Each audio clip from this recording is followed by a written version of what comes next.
Hello दोस्तों, नमस्कार, good evening. कैसे हैं आप सब लोग? एक बार फिर से आप सभी का उत्कर्ष परिवार में बहुत बहुत स्वागत है, अभिनंदन है। उम्मीद है सभी लोग बेहतर होंगे, स्वस्थ होंगे, मस्त होंगे और बहुत बेहतरीन तरीके से आप लोगों की पढ़ाई चल रही होगी। जैसा कि आप लोगों को पता है, हम लोग डिस्कस कर रहे हैं मैथ्स की एक बहुत ही शानदार सीरीज जो रेलवे तथा अदर वनडे कॉम्पिटिटिव एग्जाम्स के लिए बेहद कारगर साबित होने वाली है।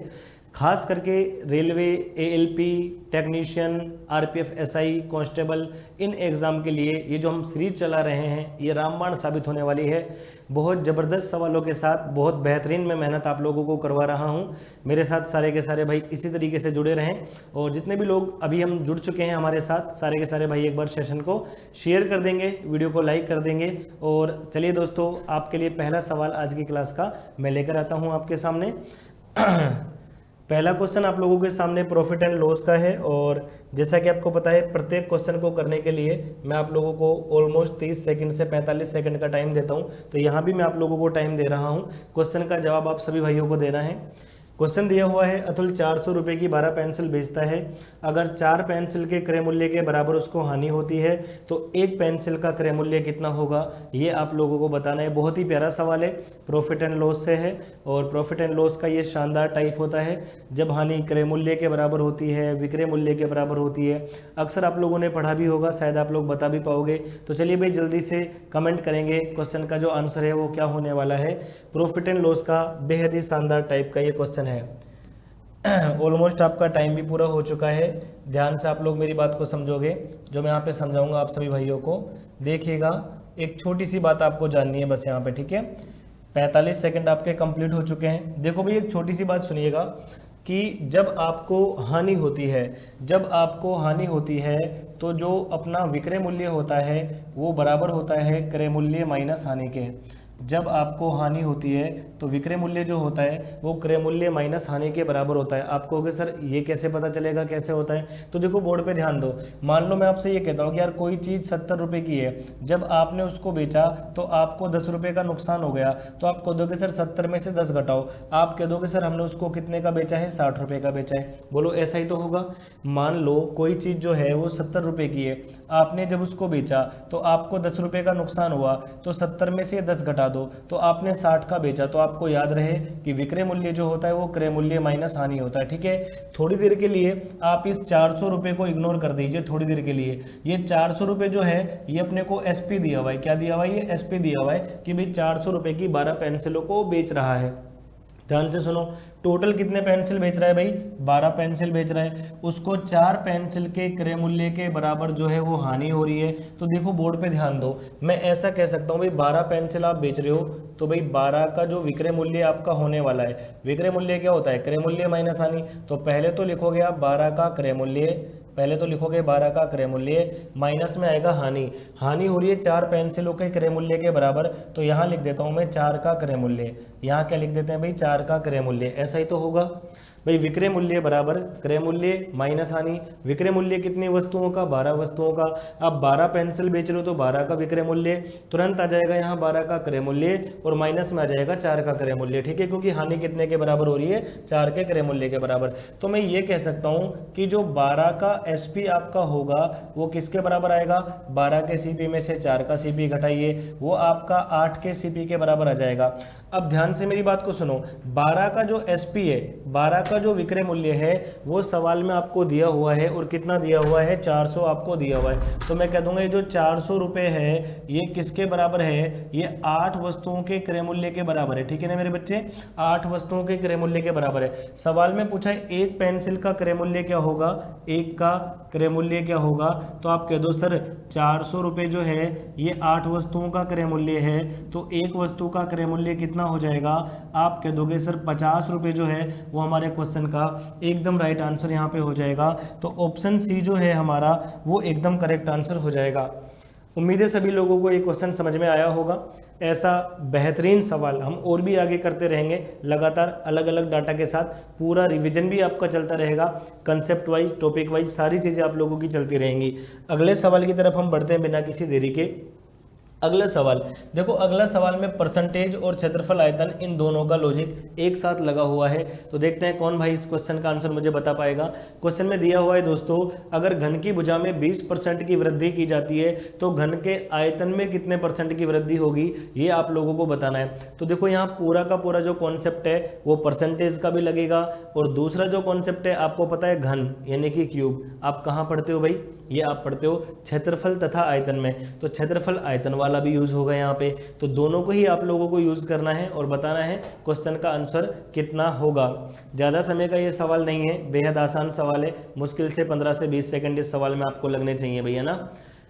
फिर भी मैंने आपको ऑलमोस्ट आपको पता ही है 30 से 45 सेकंड का समय मैं आप लोगों को दे रहा हूं यहाँ पे। तो 45 सेकंड भी आप लोगों के पूरे हो चुके हैं, बोर्ड पे ध्यान देना है।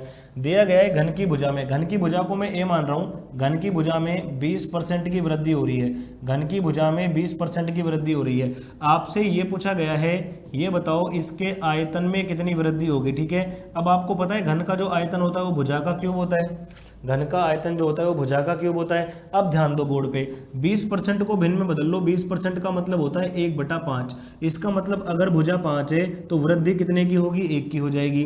तो जब 5 पे आप 1 की वृद्धि करोगे तो भुजा 5 से 6 हो जाएगी, और ऐसा आपको कितनी बार करना है, 3 बार। ऐसा कितनी बार करना है, 3 बार कर दो, 5 से 6, 5 से 6, 5 से 6। ये पहले वाला आयतन आ जाएगा, ये बाद वाला आयतन आ जाएगा। आयतन भुजा का क्यूब होता है, तो पहले वाला तो था दोस्तों 125, और दोबारा वाला कितना हो जाएगा, 216। बाद वाला कितना हो जाएगा, 216। बोलो भाई बात समझ में आई या नहीं आई। घन की भुजा को आपने 20% बढ़ाया है, 20% का मतलब 1/5 होता है। ठीक है कि नहीं बताऊं। अब देखो 1/5 की वृद्धि आप भुजा में कर रहे हो, इसका मतलब भुजा 5 पे 1 बढ़ा रहे हो, तो ये 5 से 6 हो जाएगी। ऐसे ही यहाँ पे 5 से 6, यहाँ पे 5 से 6, भाई भुजा की घात 3 होता है आयतन, तो अपने को यहाँ भी तो भुजा की घात 3 ही करना पड़ेगा ना यार।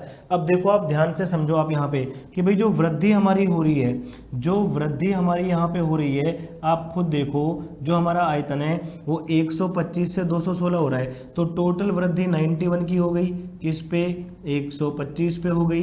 परसेंटेज में बदलने के लिए मल्टीप्लाई 100 से कर दो। देखो 25 से काट दो आप इसको 5 बार, 25 से काटो 4 बार, ऊपर गुणा करो, 4 एकम 4, 4 नाम 36, 364 आ गया। इसमें आपको 5 का भाग देना है, 5 7 35, 1 बचेगा, 5 दूनी 10, 4 बचेगा, 5 8 40। तो टोटल जो आयतन में वृद्धि यहाँ पे हो जाएगी वो हो जाएगी 72.8%। जितने भी भाई बहन ने आंसर बताया है सी ऑप्शन 72.8%, आप सभी का आंसर बिल्कुल ठीक है, कोई दिक्कत नहीं है। उम्मीद करता हूं ये सवाल भी आपको बेहतर तरीके से समझ में आया होगा। अगले क्वेश्चन पे हम लोग बढ़ते हैं दोस्तों। अगला जो क्वेश्चन आप लोगों को दिया हुआ है वो time, speed and distance topic से आप लोगों को दिया हुआ है, समय, चाल और दूरी का एक बेहतरीन सवाल दिया हुआ है। तो चलिए भाइयों शुरू करेंगे इस सवाल को, सोचना और करके बताओ आंसर क्या होगा, ये भी आप लोगों को बताना है। छोटे छोटे जो कॉन्सेप्ट आप लोगों के हैं वो आपको पता होना चाहिए, ठीक है। क्वेश्चन में क्या दिया हुआ है, 2 रेलगाड़ियां 60 किलोमीटर पर आवर और 70 किलोमीटर पर आवर की गति से समान दिशा में चल रही है। दिशा दे रखी है समान। तेज गति वाली रेलगाड़ी धीमी गति वाली रेलगाड़ी में बैठे एक व्यक्ति को पार करने में 2 मिनट 42 सेकंड का समय लेती है। तो तेज गति वाली रेलगाड़ी की लंबाई क्या है ये आपको बताना है, डाटा मीटर में बताना है। ये बात आप लोग ध्यान रखें भाई, ठीक है। तो जल्दी से बताएंगे प्यारे भाइयों, क्वेश्चन का जो आंसर होने वाला है वो क्या होने वाला है, आप सभी का बताए भाई। शाबाश। 45 सेकंड का टाइम आपको मैंने दिया, 45 सेकंड में आप ये सवाल नहीं कर पाए हैं भाई। देखो कॉन्सेप्ट समझो पूरा का पूरा, चीज़ों को समझने का प्रयास करो, ध्यान दिया करो। देखो भाई बोर्ड पे एक बात आपको पता होनी चाहिए कि जब कोई रेलगाड़ी किसी व्यक्ति को पार करती है, जब कोई रेलगाड़ी किसी व्यक्ति को पार करती है तो उसके द्वारा तय की गई दूरी खुद की लंबाई के बराबर होती है। तो तेज गति वाली जो रेलगाड़ी है ना वही तो व्यक्ति को पार कर रही है, तो उसके द्वारा तय की गई दूरी उस खुद की रेलगाड़ी की जो खुद की लंबाई है ना उसी के बराबर होगी। ये बात आपको पता हो। जब कोई रेलगाड़ी किसी व्यक्ति को पार करे, किसी पेड़ को पार करे, किसी खंबे को पार करे, तो उसके द्वारा तय की गई दूरी खुद की लंबाई के बराबर होती है। और अगर कोई रेलगाड़ी किसी दूसरी रेलगाड़ी को पार करे, किसी प्लेटफॉर्म को पार करे, किसी सुरंग को पार करे, किसी पुल को पार करे, तो उसके द्वारा जो तय की गई दूरी होती है वो खुद की लंबाई तथा दूसरी रेलगाड़ी है या प्लेटफॉर्म है या सुरंग है या पुल है उसकी लंबाई, उन दोनों के योग के बराबर होती है। लेकिन ध्यान दो, कंफ्यूज करने के लिए सवाल क्या कहता है कि जो व्यक्ति है ना वो दूसरी रेलगाड़ी में बैठा है, तो बहुत सारे भाई ये सोचते हैं कि उस रेलगाड़ी को पार करना पड़ेगा, जबकि ऐसा नहीं है भाई। मान लो यहाँ पे कोई ट्रेन है ये जा रही है और यहाँ पे कोई ट्रेन है ये जा रही है, व्यक्ति यहाँ बैठा है, तो मेरे बच्चे ये ट्रेन इस व्यक्ति को पार करेगी तो खुद की जो लंबाई है उसी को तो पार करेगी, इस ट्रेन को पार करने की जरूरत नहीं है। ये ट्रेन यहाँ आ जाएगी, व्यक्ति तो तब भी पार हो जाएगा। तो ध्यान रहे आपको कि भाई जब कोई ट्रेन किसी व्यक्ति को पार करेगी उसके द्वारा तय की गई दूरी खुद की लंबाई के बराबर होगी। ये हमने लंबाई मान ली तेज गति वाली गाड़ी की, तेज चाल वाली गाड़ी की, ठीक है, तेज चाल वाली गाड़ी की लंबाई ये हमने मान ली L, ठीक है भाई।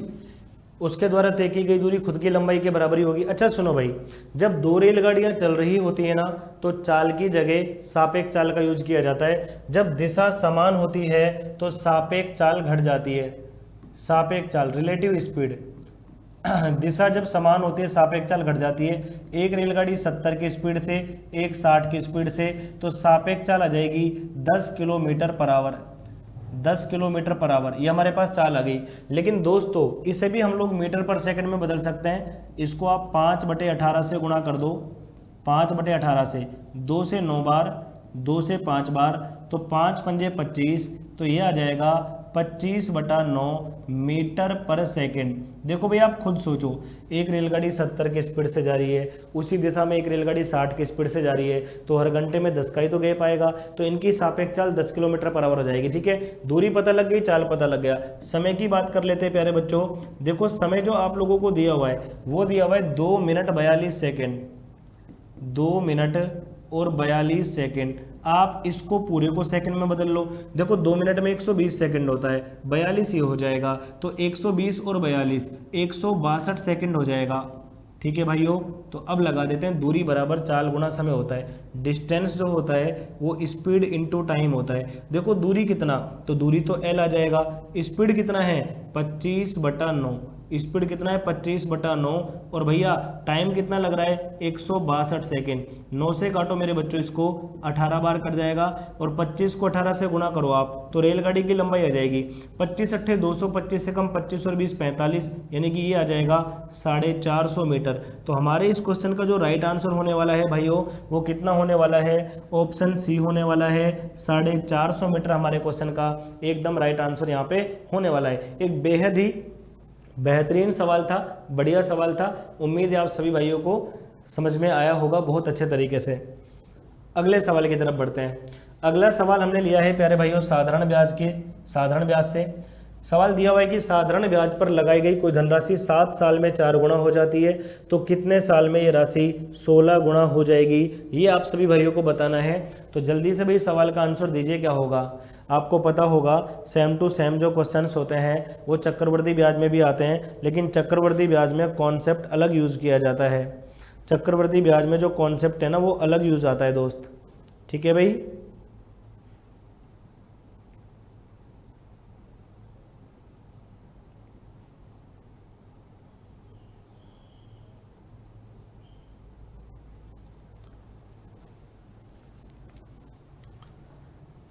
चलिए भाई टाइम आपका ऑलमोस्ट पूरा हो चुका है। ये तो बेहद आसान सवाल है। खैर चलो, देखो एक बात आप समझना, साधारण ब्याज है, साधारण ब्याज का मतलब होता है, देखो साधारण ब्याज हर साल का बराबर लगता है, ऐसा नहीं कि कभी ज़्यादा कभी कम, ऐसा नहीं होता है। बोल रहे हैं कि 7 सालों में कोई राशि 4 गुना हो जाती है। 4 गुना होने का मतलब क्या होता है, मान लो आपने किसी से 1 रुपया उधार लिया और वो कितना रुपया हो जाए 4 रुपया हो जाए, तो इसे 4 गुना होना कहते हैं। कितने साल में ऐसा हुआ, तो आप कह दोगे सर देखो ये हुआ है 7 साल में। कोई राशि 7 साल में कितने गुना हो जाती है, 4 गुना हो जाती है। फिर कह रहा है तो कितने साल में 16 गुना हो जाएगी, अपने को पहुंचाना है 16 गुना। इसी राशि को अपने को कितना गुना पहुंचाना है बच्चों, 16 गुना पहुंचाना है। तो अब आप एक बात समझना, 16 गुना करना है और बताना है कि कितने साल में ऐसा हो जाएगा। अब आप ध्यान दो बोर्ड पे, आप मुझे खुद बताओ, जब राशि 1 से 4 हो रही है तो आपको कितना ब्याज मिल रहा है, आपको कितना ब्याज मिल रहा है? आप कहोगे सर 1 रुपये हैं, 4 रुपये हो गए तो 3 रुपये ब्याज मिल गया। 3 रुपये ब्याज मिलने में आपको कितना साल लगा? आप कह दोगे सर 7 साल लग गया। 3 रुपये ब्याज मिलने में कितना साल लगा? तो 7 साल लग गया। अब इधर ध्यान दो, जब राशि 1 से 16 करोगे तो कितना ब्याज चाहिए आपको? 1 से 16 करोगे तो ब्याज कितना चाहिए? आप कहोगे सर 15 रुपये चाहिए। तो आप मुझे खुद बताओ, अगर 3 रुपये 7 साल में मिल रहे हैं तो 15 रुपये कितने साल में? आप दिमाग लगाओ कि भाई मैंने ब्याज को कितने गुना कर दिया? सीधा सीधा 5 गुना। ब्याज को 5 गुना, तो टाइम भी 5 गुना लगेगा, तो भाई टाइम को भी 5 गुना कर दो आप लोग सीधा सीधा, ठीक है। तो हम कह सकते हैं सर 35 साल में, 7 5 35, 35 साल में हमारी राशि 16 गुना हो जाएगी। ऑप्शन डी हमारे सवाल का एकदम राइट आंसर यहाँ पे हो जाएगा। बहुत ही बेहतरीन सॉल्यूशन है ये इस वाले सवाल का। आई है बात सभी को समझ में? देखो भाई, बेहद आसान बात आप लोगों को बता रहा हूँ। राशि हमारी 1 से 4 हो रही है, कितने साल लग गए? 7 साल लग गए। मैं ये कह सकता हूँ भाई 3 रुपये ब्याज मिल रहा है, कितने साल में? 7 साल में। अब राशि को 1 से 16 करना है, यानी कि हम लोगों को 15 रुपये ब्याज चाहिए। जब 3 रुपये ब्याज हमें 7 साल में मिल सकता है तो 15 रुपये पे आने के लिए मुझे 5 गुना करना पड़ेगा, तो समय भी तो 5 गुना ही लगेगा ना। तो यहाँ समय कितना लग जाएगा मेरे भाई? 35 साल लग जाएगा। अगला सवाल देखोगे भाइयों, अगला क्वेश्चन जो हम लोगों को दिया हुआ है वो दिया हुआ है चक्रवृद्धि ब्याज से।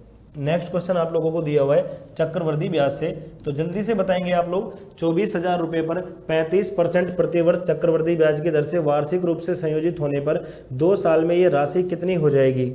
24,000 रुपये हैं, 35% के हिसाब से 2 साल में कितने रुपए ये हो जाएंगे, ये आप लोगों को बताना है। यहाँ पे केवल अपने को मिश्र धन बताना है, तो ये और भी आसान सवाल है। एक बार आप ट्राई करोगे, बस थोड़ा मोटा कैलकुलेशन जरूर सवाल में आ सकता है, उससे कोई फर्क नहीं पड़ता, कैलकुलेशन तो होता ही है सवालों में, ठीक है।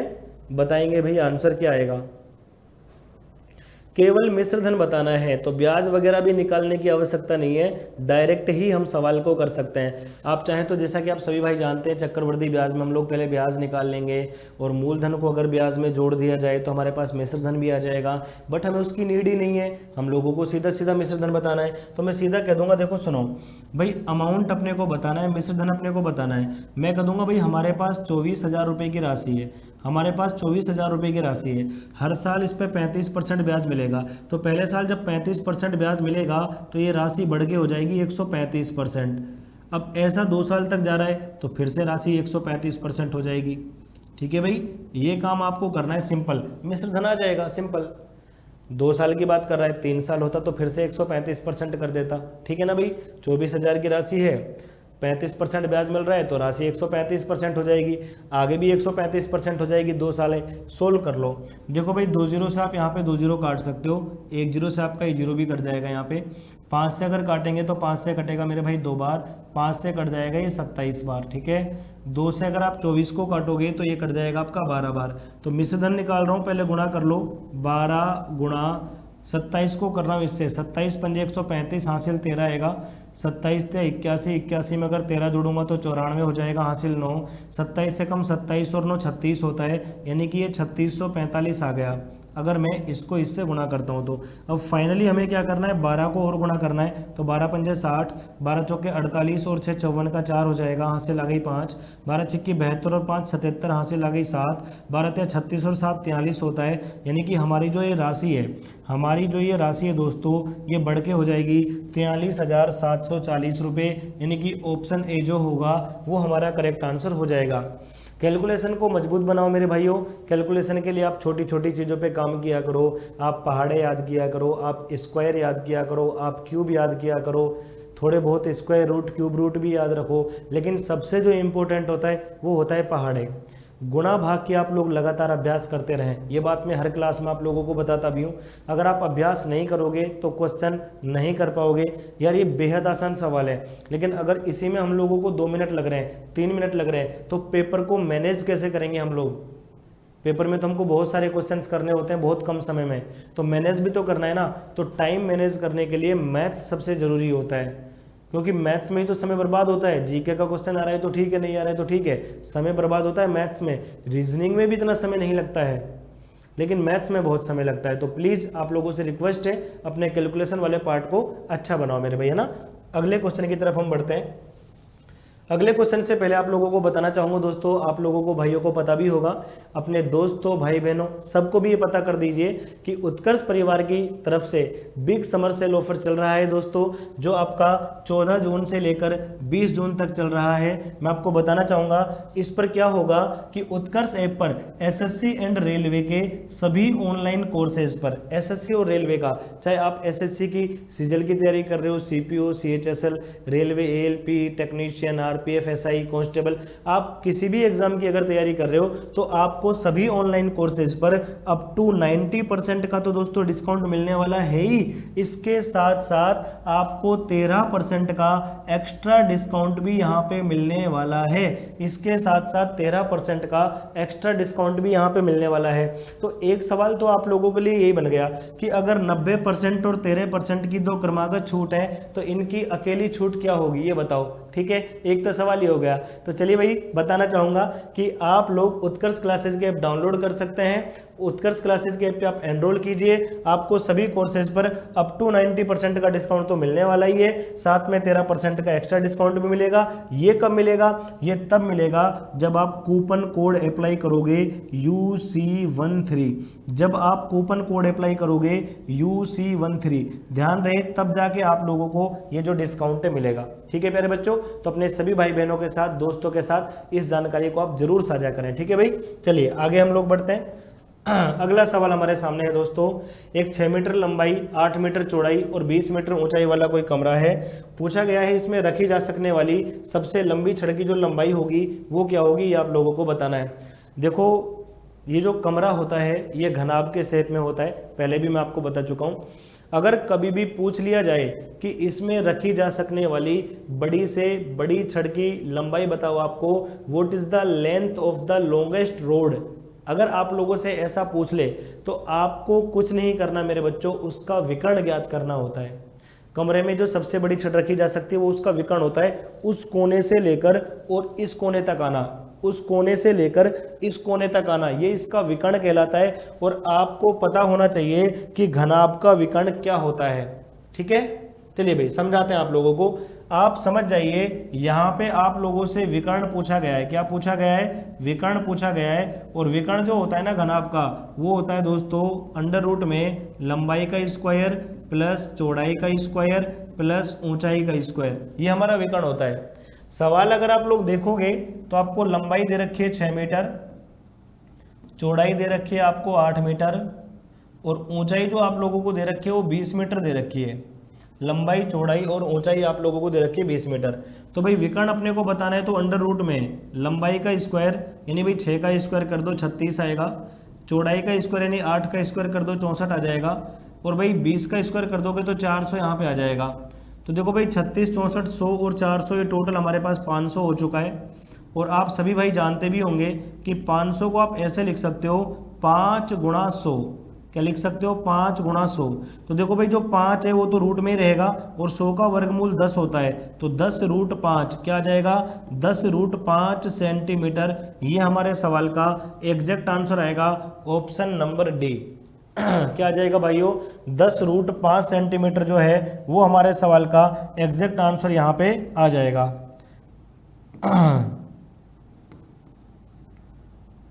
लिख देता हूँ साइड में 10 रूट 5 सेंटीमीटर, ये आंसर है।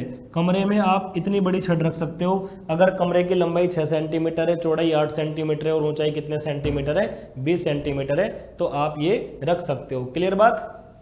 आगे बढ़ सकते हैं भाई। चलो भाइयों अगले सवाल की तरफ आपको लेके चलता हूं। अगला सवाल आपके सामने है क्षेत्रफल तथा आयतन से, और उसमें भी बेलन आप लोगों को दिया हुआ है। ये तो एक बेहद आसान सवाल आप लोगों से मैंने पूछ लिया है। एक बेलन दिया हुआ है, इसके आधार की त्रिज्या दे रखी है और आपको इसकी हाइट भी दे रखी है। आपको वक्र पृष्ठ का क्षेत्रफल बताना है, कर्व्ड सरफेस एरिया बताना है। जल्दी से बताओ, इसके लिए तो आपको केवल और केवल 30 सेकेंड आपको यहाँ पे मिलने वाले हैं। ठीक है, जल्दी से बताओ आंसर क्या होने वाला है। बेहद आसान सवाल है। चलिए भाई केवल 30 सेकेंड सुनो। एक बेलन आप लोगों को दिया हुआ है भाई, बेलनाकार शेप इसी प्रकार से होती है हमारे पास। ये बेलनाकार शेप है हमारे पास कोई, ये हमें दिया हुआ है। देखो भाई इसकी हमें त्रिज्या दे रखी है, त्रिज्या का मान कितना दिया हुआ है भाई 21 सेंटीमीटर। हमें हाइट भी दे रखी है दोस्तों, ये हाइट जो है ना, हाइट ये दे रखी है आप लोगों को 30 सेंटीमीटर। ठीक है, हाइट दे रखी है 30 सेंटीमीटर। आपको बताना है इसका वक्र पृष्ठ का क्षेत्रफल क्या होगा, कर्व्ड सरफेस एरिया क्या होगा। तो देखो इसका जो वक्र पृष्ठ का क्षेत्रफल होता है वो होता है 2πr/h। बेलन का वक्र पृष्ठ का क्षेत्रफल क्या होता है 2πr/h यहाँ पे होता है। ठीक है, अब देखो ये आ जाएगा 2 पाई की वैल्यू रख दो 22/7। आर का मान कितना है, आर का मान तो 21 दिया हुआ है और एच का मान भी हमको 30 दिया हुआ है। देखो भाई 7 से काटो 21 3 बार।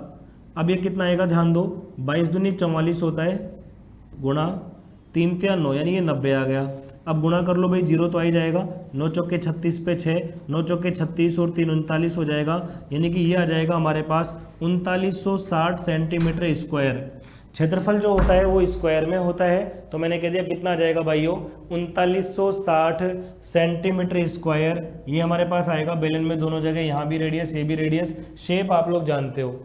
क्लियर है भाई? बताओ भाई यहाँ तक कोई समस्या, कोई परेशानी किसी भाई को, कोई भी दिक्कत नहीं है? आगे चल सकते हैं हम लोग। चलो भाई अगला सवाल आपके सामने है, वृत्त का क्वेश्चन दिया हुआ है। वृत्त का, एक वृत्ताकार मैदान का क्षेत्रफल दिया हुआ है 13.86 हेक्टेयर, 3.2 रुपये प्रति मीटर की दर से इसकी बाड़ लगाने का मूल्य बताओ। 1 हेक्टेयर 10,000 वर्ग मीटर होता है, ये बात आपको पता भी होनी चाहिए और क्वेश्चन में दिया भी हुआ है। 1 हेक्टेयर की अगर हम लोग बात करें तो 1 हेक्टेयर का मतलब 10,000 स्क्वायर मीटर होता है। ठीक है, बताओ भाई क्या होगा हमारे इस प्यारे से सवाल का उत्तर, जल्दी से बताओगे सारे भाई?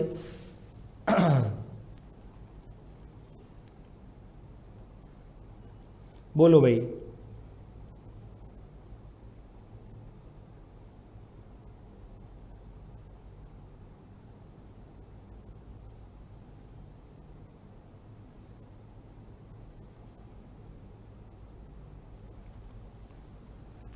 देखो भाई ध्यान से बात को समझने का प्रयास करना, ध्यान से क्वेश्चन को समझने का प्रयास करना।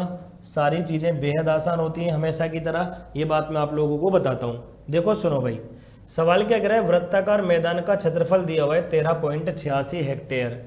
इस प्रकार से आपके पास कोई वृत्ताकार मैदान है भाई। ठीक है, यहाँ पे हम बना देते हैं एक प्यारा सा वृत्ताकार मैदान आप लोगों के लिए। ये आपको दिया हुआ है, इसका आपको क्षेत्रफल दिया हुआ है। इसका जो क्षेत्रफल आप लोगों को दिया हुआ है वो कितना दिया हुआ है भाई 13.86 हेक्टेयर। क्षेत्रफल हेक्टेयर में दिया हुआ है। अब इतना मुझे पता है कि भाई जो 1 हेक्टेयर है ना, 1 हेक्टेयर उसकी वैल्यू 10,000 स्क्वायर मीटर है, 1 हेक्टेयर की वैल्यू। तो इतने हेक्टेयर की वैल्यू कितनी आ जाएगी, आप इसको भी 10,000 से मल्टीप्लाई कर दीजिए। ठीक है, देखो 2 अंकों से पॉइंट है, 2 जीरो हट जाएगा, यानी कि मैं ये कह सकता हूं इसका जो क्षेत्रफल हमारे पास आएगा ना वो आ जाएगा 1386 और 00 इतने वर्ग मीटर, ये हमारे पास क्षेत्रफल आ गया। अब आपको पता होगा कि अगर मैं वृत्त की त्रिज्या को r मान लेता हूं, अगर मैं वृत्त की त्रिज्या को r मान लेता हूं तो इसका जो क्षेत्रफल होता है वो πr² होता है। तो πr² की वैल्यू है, अब पाई का भी आप मान रख दो भाई, पाई का भी आप मान रख दो 22/7 इंटू r²। इसका मान आपको दिया हुआ है 1386 और 20 इसने वर्ग मीटर। अब काटो, देखो 22 से काट रहा हूँ, देखो भाई 22 से काट रहा हूँ, 22 छक्के 132 होता है, 6 बचेगा आगे पीछे, 22 तिया 66 होता है, तो ये 6300 आ जाएगा। 7 ऊपर चला जाएगा तो r² की वैल्यू देखो कितनी आएगी, 20 तो है ही, 7 को गुणा करो, 7 तिया 21 हासिल 2, 7 छक्के 42 और 2 44 इतना आ गया। तो यहाँ से r का मान निकाल सकते हो, 441 का रूट 21 होता है और 100 का रूट 10 होता है, तो r आ गया 210 मीटर। r कितना आ गया मेरे बच्चों 210 मीटर आ गया। अब सुनो, हमें लगाना है इसके चारों तरफ बाड़, हमें लगाना है चारों तरफ बाड़। ठीक है भाई, और चारों तरफ आप बाड़ जब लगाओगे तो इसका मतलब आपको इसकी परिधि की जरूरत पड़ेगी, इसे हम लोग परिधि कहते हैं। और वृत्त की जो परिधि होती है वो होती है 2πr, तो 2πr निकालो भाई, 2π, पाई की वैल्यू 22/7 है, r की वैल्यू हमारे पास आ चुकी है 210। 7 से काटो, 7 तिया 21 यानी कि ये 30 आ गया। ठीक है, तो 22 दूनी 44 तिया 132 यानी कि ये आ जाएगा 1320 मीटर। परिधि कितनी आ गई भाई 1320 मीटर। अब बोला गया है कि भाई 1 मीटर का खर्चा 3.2 रुपये है। अब अपने को खर्चा बताना है। देखो सुनो भाई, अपना टोटल 1320 मीटर है और हर मीटर का खर्चा दे रखा है भाई 3.2, तो गुणा कर दो 3.2 से, ठीक है। देखो जीरो से तो ये पॉइंट ही कट जाएगा, 32 दूनी 64, 32 तिया 66 और 6 72 का 2 आ जाएगा हासिल 7, 32 से कम 32 7 39, यानी कि ये मेरे पास कितना आ जाएगा प्यारे भाइयों 3924 आ जाएगा। 32 दूनी 44, 32 तिया 66 और 4 सॉरी देखो यहाँ पे क्या आएगा 32 दूनी 44 सॉरी 32 दूनी 64, इसका 4 आ गया यहाँ पे हमारे पास, 32 दूनी 64 का 4 आ चुका है। और फिर करेंगे 32 तिया 96, 96 में 6 जोड़ूंगा 102 हो जाएगा, हासिल आएगी 10, 32 से कम 32 और 10 42, सॉरी भाई गुणा मैंने पहाड़ा गलत बोल दिया था, तो यह आ जाएगा 4224, यानी कि ऑप्शन सी जो होगा वो हमारा राइट आंसर यहाँ पे हो जाएगा। ठीक है प्यारे बच्चों, तो चलिए प्यारे दोस्तों, आज के इस प्यारे से सेशन में इतना ही हम लोग डिस्कस करने वाले हैं और बाकी मुलाकात करेंगे हम लोग कल। वीडियो पसंद आया होगा मैं ऐसी उम्मीद करता हूं, तो सभी भाई प्लीज़ वीडियो को लाइक और शेयर करना ना भूलें, शेयर जरूर करना है, स्टेटस पे जरूर लगाना है। चलिए दोस्तों, मिलते हैं कल शाम 5 बजे, तब तक के लिए bye bye, take care, thank you so much.